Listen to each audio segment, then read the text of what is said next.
दोस्तों, कहानी की शुरुआत में हम बाबी नाम की एक लड़की को देखते हैं जो कि अपने बॉयफ्रेंड कायो को काफी मिस कर रही थी। वो अपने बॉयफ्रेंड को मैसेज भी करती है लेकिन सामने से कोई भी जवाब नहीं आता है। इतने में हम देखते हैं कि कायो उसके घर पर आकर उसे सरप्राइज देता है, साथ ही उसे शादी के लिए प्रपोज भी करता है। बाबी शादी के लिए हाँ कह देती है और फिर ये दोनों इंटीमेट होते हैं। अगले सीन में हम बाबी को अपनी शादी के लिए ड्रेस खरीदते हुए देखते हैं, जहां पर उसकी फ्रेंड उससे पूछती कि क्या तुम पूरी जिंदगी एक शख्स के साथ बिता सकती हो, जिस पर बाबी कहती है हाँ। यहाँ पर हमें पता चलता है कि पहले बाबी काफी रोमांटिक लड़की हुआ करती थी, लेकिन जब से कायो उसकी लाइफ में आया है वो बदल गई है। लेकिन जो बाबी की फ्रेंड होती है वो कहती है कि मुझे तो हर दिन एक नया बॉयफ्रेंड चाहिए। यहाँ इन दोनों के पीछे एक बूढ़ी औरत खड़ी होती है जो कहती है कि आज की जनरेशन कितनी बिगड़ गई है, पहले तो सिर्फ फोटो देखकर लड़कियां शादी कर लेती थीं। इसके बाद हमें पता चलता है कि बाबी कायो की गर्लफ्रेंड होने के साथ साथ उसकी बिजनेस पार्टनर भी है, जो कि कायो की तरफ से होने वाले ट्रांजैक्शन का ख्याल रखती है। आज कायो की कोर्ट में पेशी थी, इसलिए बाबी भी अपने असिस्टेंट के साथ कोर्ट जा रही थी। कोर्ट जाते वक्त उस रास्ते में एक बाइक दिखाई देती है जिसे देखकर उसे अपने पुराने दिन याद आ जाते हैं। दरअसल बाबी को पहले बाइक चलाना काफी पसंद था। खैर अब बाबी कोर्ट में आ जाती है, लेकिन कायो अभी तक कोर्ट नहीं पहुंचा था, इसलिए बाबी को घबराहट होने लगती है। कुछ ही देर में यहाँ पर जज आ जाते हैं, जिनमें से एक जज को देखकर बाबी उसे पहली नजर में ही पसंद करने लगती है, जिसका नाम मार्को था। कुछ ही समय में यहाँ कायो भी आ जाता है और हियरिंग शुरू हो जाती है। और कायो के ऊपर जो केस लगा है वो ये है कि गोल्ड नाम की कंपनी, जो कायो की कंपनी के साथ पार्टनरशिप में थी, उसने फ्रॉड किया, जिसके चलते कायो की कंपनी को नोटिस मिला था। यहाँ कायो जजेस को सबूत दिखाता है, जिससे जजेस को पता चल जाता है कि कायो की कंपनी का इस घोटाले में कोई हाथ नहीं है, इसलिए कायो को बाइज्जत बरी कर दिया जाता है। यहाँ कायो बाबी से गले मिलता है, लेकिन बाबी का ध्यान तो सिर्फ जज मार्को पर था। वो उसे यहाँ कुछ इशारा भी करती है। अगले सीन में हम देखते हैं कि कायो को काम के सिलसिले से बाहर जाना था, इसलिए वो बाबी को बाय बोलकर दूसरे शहर के लिए निकल जाता है। यहाँ पर अगले दिन बाबी की बैचलर पार्टी होने वाली है। इसके लिए वो अपने असिस्टेंट टियागो को पार्टी में आने के लिए इनवाइट भी करती है, क्योंकि टियागो असिस्टेंट होने के साथ साथ उसका बेस्ट फ्रेंड भी है, लेकिन वो मना कर देता है। इसके बाद हम देखते हैं कि बाबी अपनी बाइक को सेल कर रही है, जो उसे काफी पसंद है। वो ऐसा इसलिए कर रही थी क्योंकि उसे एक नई जिंदगी की शुरुआत करनी थी। खैर अब पार्टी शुरू हो जाती है, जहाँ सिर्फ लड़कियां ही थी। यहाँ सभी काफी नाचते गाते हैं और ये लड़कियां स्टेज पर परफॉर्म कर रहे लड़के से काफी मजे भी लेती हैं। इसी दौरान बाबी अपने लिए आए हुए गिफ्ट्स को खोलने में लग जाती है, लेकिन इन्हीं में से एक गिफ्ट ऐसा था जिसे देखकर बाबी की जिंदगी हिल जाती है। दरअसल उस बॉक्स में कुछ ऐसी तस्वीरें थी जिनमें कायो किसी और लड़की के साथ चिपका हुआ था।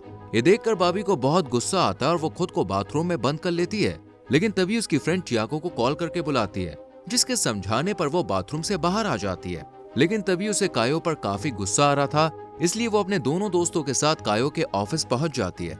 यहाँ बाबी उस लड़की के बारे में पता करने आई थी जो कायो के साथ फोटो में दिख रही थी, लेकिन यहाँ दरवाजे पर ही सिक्योरिटी गार्ड उन्हें रोक लेता है। वो अंदर जाने से मना करता है। तब टियागो उससे कहता है कि बाबी से तुम्हारे बॉस की शादी होने वाली है और हम यहाँ एक सरप्राइज गिफ्ट रखने आए, तो हमें अंदर जाने दो। सिक्योरिटी गार्ड इस बात में मान जाता है, लेकिन वो भी इनके साथ चलने लगता है। ये देखकर बाबी की फीमेल फ्रेंड सिक्योरिटी गार्ड को अपने साथ ले जाती है, जहां वो दोनों इंटीमेट होते हैं। यहाँ बाबी और टियागो उस लड़की के बारे में जानने की कोशिश करते हैं और तब बाबी को पता चलता है कि उस लड़की के साथ कायो का पिछले 2 साल से चक्कर चल रहा है और अब तक कायो ने बाबी को जो गिफ्ट दिए थे वही सेम गिफ्ट उसने उस लड़की को भी दिए थे। ये देखकर बाबी को काफी गुस्सा आता है और वो तोड़ फोड़ करने लगती है, जिसकी आवाज सुनकर गार्ड को काफी अजीब लगता है, लेकिन वो उन पर ध्यान नहीं देता। इसके कुछ समय के बाद ये तीनों यहाँ से चले जाते हैं। कायो की पसंदीदा चीजें तोड़ने के बाद बाबी वैसे तो काफी खुश थी, लेकिन अंदर से वो काफी दुखी भी थी। काफी दिन बीतने के बाद भी वो कायो को नहीं भुला पाती। उसने अब नशा करना भी शुरू कर दिया था। वो काफी नशे में रहती थी।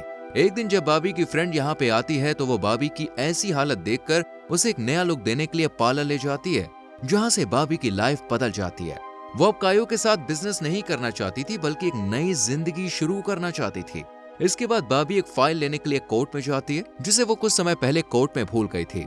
अब यहाँ बाबी एक न्यू लुक में थी, इसलिए जज मार्को भी उसे देखकर उस पर फिदा हो जाता है। यहाँ से निकलने के बाद जैसे ही बाबी बाहर आती है, उसे कायो मिल जाता है, जो उससे बात करने की कोशिश करता है, लेकिन बाबी उसे यहाँ से जाने को कहती है। इतने में यहाँ मार्को आ जाता है, जिसे देखकर कायो चला जाता है। अगले सीन में हम मार्को और बाबी दोनों को एक क्लब में शराब पीते हुए देखते हैं। ये दोनों आपस में बातें कर रहे थे। इतने में मार्को एक लड़की से बात करने चला जाता है। वहीं बाबी भी क्लब से चली जाती है और आज जो कुछ हुआ वो अपनी फ्रेंड को बताती है। साथ ही कहती है कि तुमने सही कहा था, एक लड़के के साथ जिंदगी गुजारना बहुत मुश्किल है, अब हम देखते हैं कि भाभी अपने घर में आ गई है। वो देखती है कि घर का मेन डोर खुला हुआ है और उसके घर में तोड़ फोड़ की गई है। ये देखकर भाभी को काफी डर लगता है। वो टियागो को कॉल करके बुलाती है। कुछ देर बाद जब टियागो यहाँ पे आता है तो वो उसे बताती है कि किस तरह आज जज मार्को ने उसे कायो से बचाया। साथ ही वो कहती है कि मुझे मार्को पसंद है। यहाँ टियागो भाभी से कहता है कि वो काफी खतरनाक इंसान है। यहाँ बातों ही बातों में टियागो भाभी से अपने प्यार का इजहार कर देता है क्योंकि वो उससे प्यार करता था। लेकिन भाभी उससे कहती है कि हम सिर्फ अच्छे दोस्त हैं और कुछ नहीं। इतना सुनते ही टियागो यहाँ से चला जाता है। इसके बाद भाभी सोचती है कि उसकी पहले की जिंदगी बढ़िया थी और उसे अब पहले की तरह खुलकर एंजॉय करना चाहिए। इसलिए अब वो सबसे पहले तो एक बाइक खरीदती है और फिर एक बाइकर्स क्लब को ज्वाइन करती है। जिसके बाद सभी बाइकर्स एक ट्रिप पर जाते हैं, जहां हमें रास्ते में पता चलता है कि इन बाइकर्स में एक मार्को भी है। अब यहाँ पर भाभी और मार्को एक साथ बातें करते हैं। साथ ही शाम हो जाने पर ये दोनों इंटीमेट भी होते हैं।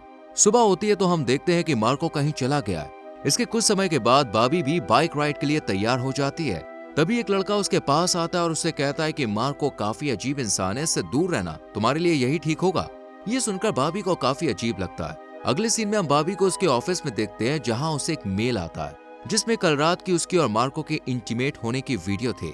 ये वीडियो देखते ही भाभी के होश उड़ जाते हैं। वो सोचने लगती है कि आखिर वो शख्स कौन है जो उसकी जिंदगी बर्बाद करने में तुला हुआ है। उसे कायो और टियागो पर शक भी होता है। कुछ समय बाद हम देखते हैं कि भाभी ने कायो का लैपटॉप अनलॉक कर लिया है। वो वीडियो ढूंढने लगती है, लेकिन यहाँ उसे पता चलता है कि कुछ समय पहले जो कायो पर फ्रॉड का केस बना था वो सही था, क्योंकि उसने ही दूसरी कंपनी के नाम से फ्रॉड किया था। ये सब भाभी लैपटॉप में देख लेती है। यहाँ भाभी कायो से बदला लेने की सोचती है, लेकिन वो अभी भी कहीं ना कहीं कायो को पसंद करती थी, इसलिए वो उससे बदला लेने का आइडिया छोड़ देती है। इसके बाद हम देखते हैं कि मार्को ने भाभी के घर एक इन्विटेशन भेजा है, इसलिए भाभी मार्को के घर आती है। वो यहाँ खाना खाते हैं, काफी एंजॉय करते हैं। साथ ही दोनों एक बार फिर से इंटीमेट होते हैं। अब भाभी मार्को के साथ उसके ही घर में रहती है। एक रात यहाँ पर हम उस लड़की को देखते हैं जिसे हमने क्लब में बैठा हुआ देखा था।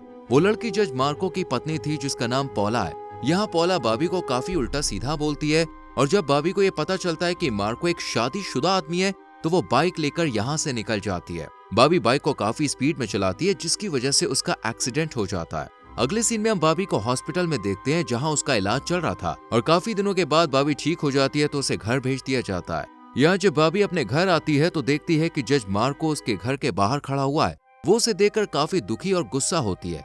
यहाँ जज मार्को भाभी से सॉरी बोलता है, साथ ही अपनी सिचुएशन भी बताता है। इसके बाद जज मार्को भाभी को एक हॉस्पिटल में ले जाता है, जहाँ पर वो भाभी को एक लड़की दिखाता है और कहता है कि ये मेरी बेटी है, जिसकी उम्र अभी मात्र 4 साल है, लेकिन इसे बचपन से एक बीमारी है और इसकी तबीयत कभी भी सही नहीं रहती, जिसकी वजह कोई और नहीं बल्कि इसकी माँ और मेरी पत्नी है। दरअसल जब पौला प्रेग्नेंट थी तब भी उसने नशा करना बंद नहीं किया, जिसके चलते हमारी बेटी को जन्म से ही कई बीमारियों से जूझना पड़ रहा है। बस यही वजह है कि आज मैं और पौला एक साथ नहीं रहते हैं। भाभी को ये जानकर काफी अच्छा लगता है कि जज मार्को अपनी पत्नी के साथ नहीं रहता, यानी वो उसके साथ जिंदगी बिता सकती है। दूसरी तरफ हम देखते हैं मार्को अपने असिस्टेंट से एक ऐसी चीज मंगवाता है जिससे वो भाभी की सभी एक्टिविटीज पर नजर रख सके। अब हम कायो को जख्मी हालत में देखते हैं, जहां टियागो भी था। यहाँ पर हमें पता चलता है कि कायो के नाम पर टियागो ही फ्रॉड कर रहा था, वो भी पूरी गैंग के साथ मिलकर। लेकिन जब से भाभी के हाथ वो लैपटॉप लगा है, तभी से वो गैंग वाले कायो और टियागो को ढूंढ रहे थे, ताकि वो उनके जरिए भाभी से उस लैपटॉप को ले सके।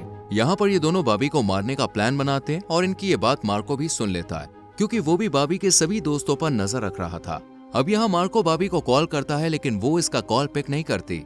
इसके बाद भाभी टियागो के साथ कायो के खिलाफ पुलिस कंप्लेन करने जाती है, लेकिन रास्ते में ही टियागो से किडनैप कर लेता है। यहाँ मार्को भाभी को लगातार कॉल करता है, लेकिन वो टियागो के होते हुए कॉल नहीं उठा पाती और जैसे ही टियागो की नजर उससे हटती है वो कॉल उठा लेती है, पर वो कुछ कह पाती उससे पहले ही टियागो उससे फोन छीन लेता है। लेकिन भाभी की थोड़ी सी आवाज सुनकर मार्को समझ जाता है कि भाभी मुश्किल में है। अब क्योंकि भाभी की सभी डिटेल्स मार्को को पता थी, तो वो उसके मोबाइल को ट्रेस करते हुए वहां पहुंच जाता है, जहां टियागो और कायो भाभी को लेकर आए हुए थे। यहाँ टियागो कायो से कहता है कि भाभी को गोली मार दो, लेकिन वो मना कर देता है। पर इस दौरान टियागो कायो को ही मार देता है और भाभी को भी मारने वाला होता है, लेकिन तब तक मार्को यहाँ पे आकर उससे निपटता है। यहाँ टियागो मार्को को गोली मार देता है, जिस वजह से वो जख्मी हो जाता है। यहाँ टियागो मार्को को मारने ही वाला था, कितने में मार्को का असिस्टेंट पीछे से टियागो को मार देता है, जिसके बाद हम मार्को को देखते हैं जो कि अभी जिंदा था। फिर उसे हॉस्पिटल ले जाया जाता है। फिर हम कुछ दिन बाद का सीन देखते हैं, जहाँ पर भाभी और मार्को एक साथ हंसी खुशी रह रहे थे और इसी के साथ ये मूवी खत्म हो जाती है। अगर आपको इस मूवी का लिंक चाहिए दोस्तों तो हमारे टेलीग्राम चैनल को ज्वाइन कीजिए, जिसका लिंक आपको डिस्क्रिप्शन में मिल जाएगा। साथ में हमारी वीडियो को लाइक और शेयर करें और हमारे इस चैनल को सब्सक्राइब करके बेल आइकॉन प्रेस करें, जिससे आने वाली वीडियोस आपसे मिस ना हो। मिलते हैं आपसे अगली वीडियो में। Till then bye bye, take care.